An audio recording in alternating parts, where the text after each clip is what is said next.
Привет, друзья! Сейчас главные новости Европы. В Германии все чаще задают вопрос, кто реально контролирует ключевые объекты страны. Интересно то, что энергетика, порты, логистика и телекоммуникация в ряде случаев принадлежит иностранным компаниям, что влияет на цены для нас с вами, производство и стабильность работы предприятий. И еще новость. Соединенные Штаты Америки представили новую стратегию обороны на 2026 год, смещающую приоритеты на защиту собственной территории и ограничивающую автоматическую поддержку Европы. Сегодня это стало сигналом для стран Европейского Союза самостоятельно обеспечивать свою обороноспособность.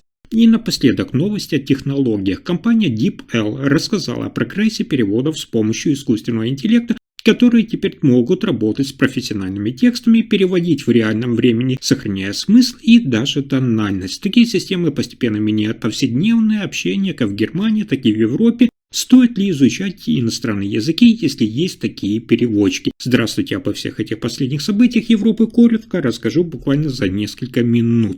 Итак, сегодня в Германии все чаще задают вопрос, кто реально контролирует ключевые объекты страны. Существенная часть критической инфраструктуры находится не под прямым контролем немецкого государства. Энергетика, порты, логистика, телекоммуникации, финансовые узлы, во многих случаях владельцы и конечные бенефициары находятся за пределами Германии. Самый наглядный пример – это энергетика. До 2022 года Германия считала поставки газа стабильными и выгодными. Контракты, доля в хранилище, участие иностранных структур воспринимались как обычный бизнес. Когда поставки прекратились, выяснилось, что решения принимались не в Берлине. Цены выросли, промышленность сократила производство, а счета переложили на домохозяйство, то есть на нас с вами и предприятия. Это был не теоретический риск, а влияние на экономику. Похожие вопросы сейчас поднимаются вокруг портов и логистики. В ряде случаев доли принадлежат компаниям из Соединенных Штатов Америки, Китая и Швейцарии. Пока торговля идет без сбоев, это выглядит нейтрально, но в момент санкций, торговых войн или политического давления именно собственник определяет приоритеты, то есть кому давать доступ, где сокращать мощности, какие маршруты считать выгодными. История показывает, что Германия уже проходила через подобную уязвимость. Помните, в 1990-х, 2000-х годах передача контроля над электроникой и телекоммуникациями частично ушла за рубеж. Возвращаться к компетенции пришлось десятилетиями и за большие деньги. Сейчас ситуация намного сложнее, потому что речь идет не о заводах, а о системах, от которых зависит вся экономика. Сегодня канцлер Германии Фридрих Мерц на этом фоне требует пересмотра правил допуска иностранных инвесторов к стратегическим объектам. Его позиция прагматична. Если объект важен для экономики и безопасности, у государства должны быть реальные рычаги влияния, а не формально право наблюдать со стороны. В Брюсселе Урсула фон дер Ляйен продвигает аналогичную линию на уровне Европы. Речь идет о проверке сделок, ограничении доступа к инфраструктуре и создании механизмов, которые позволяют блокировать решения, вредящим интересам ЕС. Это прямой ответ на опыт последних лет, когда экономическая зависимость быстро превращалась в политическое давление. Для обычных людей, то есть для нас с вами, это имеет прямые последствия. Когда мы видим, как растут тарифы, случаются сбои или сокращаются рабочие места на предприятиях, причина этого не в решении местных властей, а в структуре собственности. Поэтому сейчас Германия платит за риски, которые раньше считались допустимыми.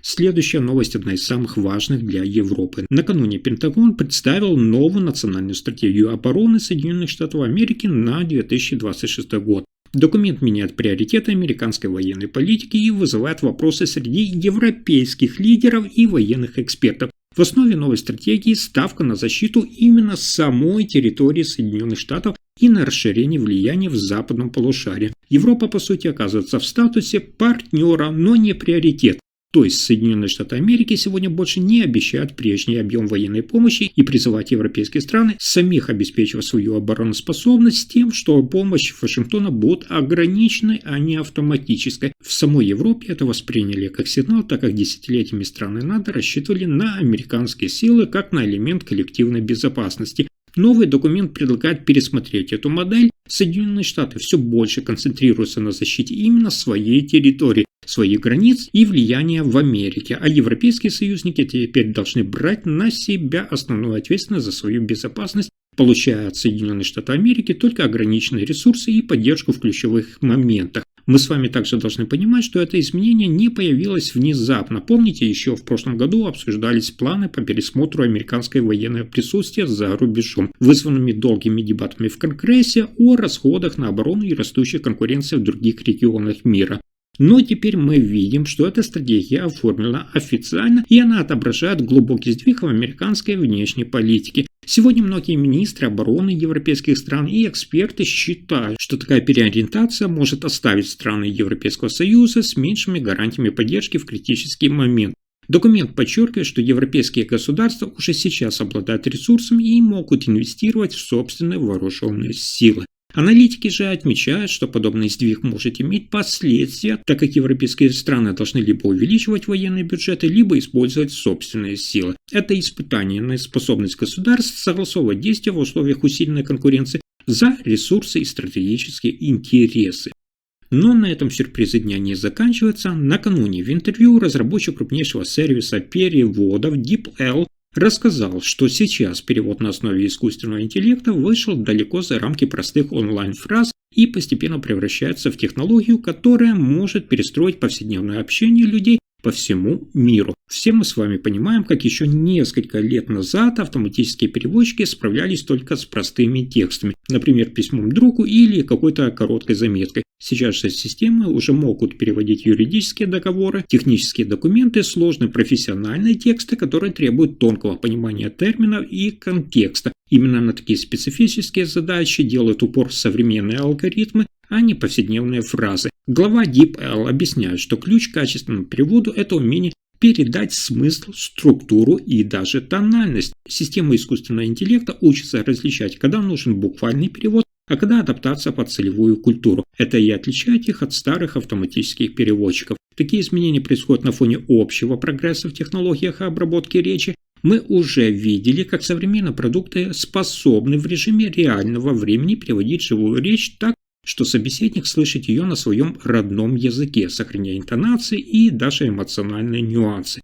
Однако у этой трансформации есть ограничения. Несмотря на рост качества, искусственный интеллект все еще не всегда правильно интерпретирует локальные идиомы, юмор, культурные особенности и сложные метафоры. Это означает, что в ближайшие годы профессия переводчика не исчезнет, а трансформируется, так как люди будут нужны для контроля качества и тонкой лингвистической настройки, пока машины учатся понимать не только слова, но и человеческие смыслы.